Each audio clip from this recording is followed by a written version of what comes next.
Hey there, welcome back to Hardy Brothers Outdoors. Josh Hardy here. Today I've got a project. We're indoors, we're not outdoors. And today I'm going to be drilling granite for the first time I've ever done this.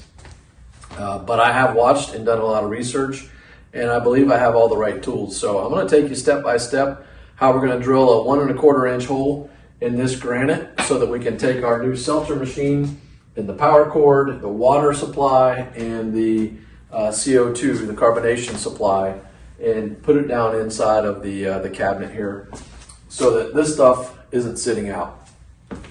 So I previously did a video on enlarging a hole in a sink, and that's gotten a lot of attention. So I'm going to talk about the tool that I'm using, fill you in on where you can get that. I'm also using a DeWalt angle grinder. I'm going to talk a little bit about why that versus like a drill. I'm going to lay out my area here with straight line, Sharpie, some paint tape, and tape measure. If you're looking to do holes in granite for a sink, same principles apply here, same tips apply, so stick around. So the first thing I'm going to do is actually create a surface here that I can write on so that I can mark out my measurements. So I'm just using painter's tape here. I also like this idea. If for some reason the bit were to skip, there's a chance that I'd save things from getting scratched. So it might make sense to put, maybe some cardboard or something outside of the area that you're working. But I think we're going to be all right. So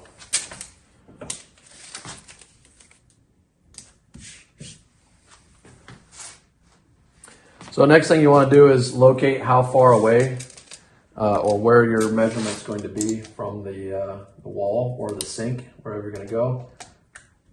I'm going to put the center of this hole 3 inches out just for easy planning. Mark 3 and 3.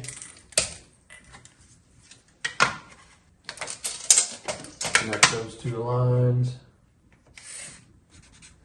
Center my hole there.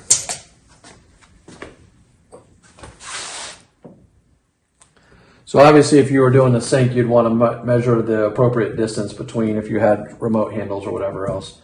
But all I need is this one hole here in the middle, so we're going to go right there. And I think I'm going to actually trace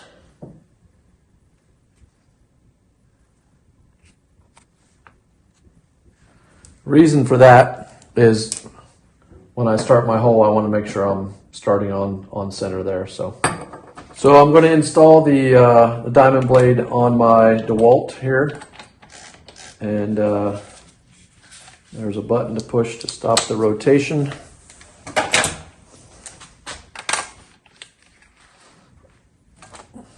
Channel locks to get it down tight. One of the things it says is to hold it up in the air, make sure that it doesn't wobble. So you want to make sure that you've still got some concrete dust left in there. So feels nice and smooth. It's on tight. A couple other things you could do is have somebody here helping you and place a vacuum hose right near there so you're picking up all the dust. Okay, so let's get this party started. We're going to drill this hole. I've actually got my DeWalt 20 volt max vacuum cleaner. I'm going to try that out. I don't know if it's going to work well enough, but we're going to have it here. It lays there nice and easily. We're going to drill the hole, see what we get. You're either going to see me succeed or fail right here live, and hopefully you'll also learn something. Okay, so I don't have my safety glasses here, so I'm going to wear my sunglasses. And a couple tips here for the operation here. Probably the most important thing that you need to know is if you don't start out at an angle, you need to start out at about a 30-degree angle and then bring the bit upright and straight. So get it started and then bring it up. Otherwise, it will skip across the granite, and that's not something that you want to have happen. So don't apply a lot of pressure. Just let the bit do its work. And we're about to find out how this works out. So let's go.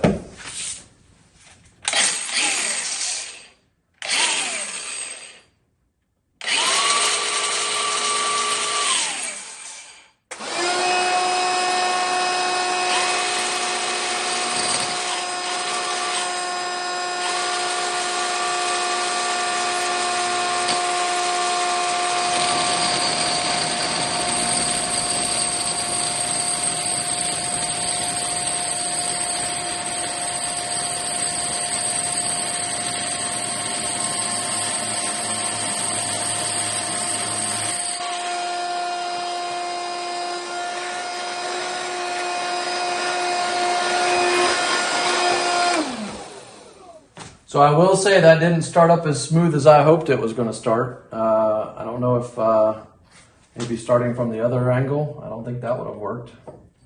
So it did jump around a little bit, but I didn't get any extra cuts outside. It does take a little more pressure. So while it said not to use a lot of pressure, I think it needed a little more pressure than I was giving. We've got it started. It's going through nice and clean.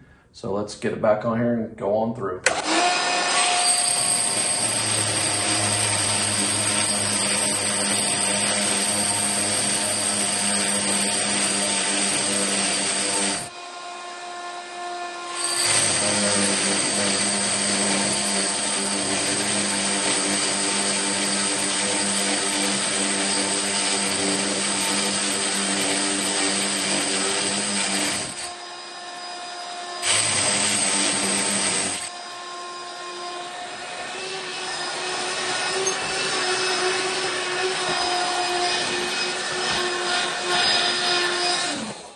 All right, we got our hole. Let's see how it looks when we take the tape off.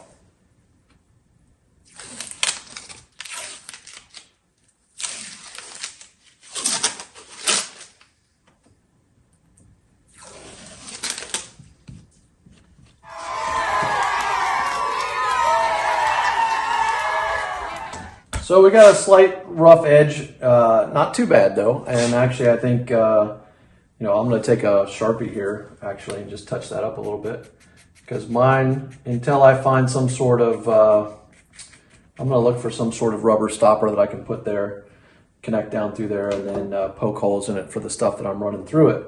But on a faucet or something, you're just going to have an escutcheon or something that goes around it. So you're going to have something that covers it. You won't ever see that. And I don't actually think it looks that bad anyway.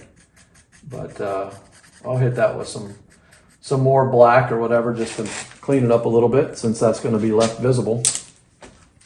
Cut through it. I wouldn't say like butter, but I mean, that took maybe 2 minutes. It was probably more building up the courage to do it. And the big lesson that I learned there was, when you make that first cut in, just make sure you hold it firm and don't give up. I kind of let it bounce a little bit, and it didn't need to bounce. So I'm going to leave the link to this bit, but I also, very happy with my DeWalt tools. This is the first time that I've used this, not the first time, but one of the first times I've used this vacuum cleaner, and it worked perfectly for what I needed it. So I can definitely see why, contractors or whatever who come on site need to clean up their mess. That's a really convenient little vacuum. All right, so thanks for watching. If you don't watch our content a lot, we have a whole lot of outdoor content as well. And we appreciate you watching, and hope to see you again. Thanks a lot.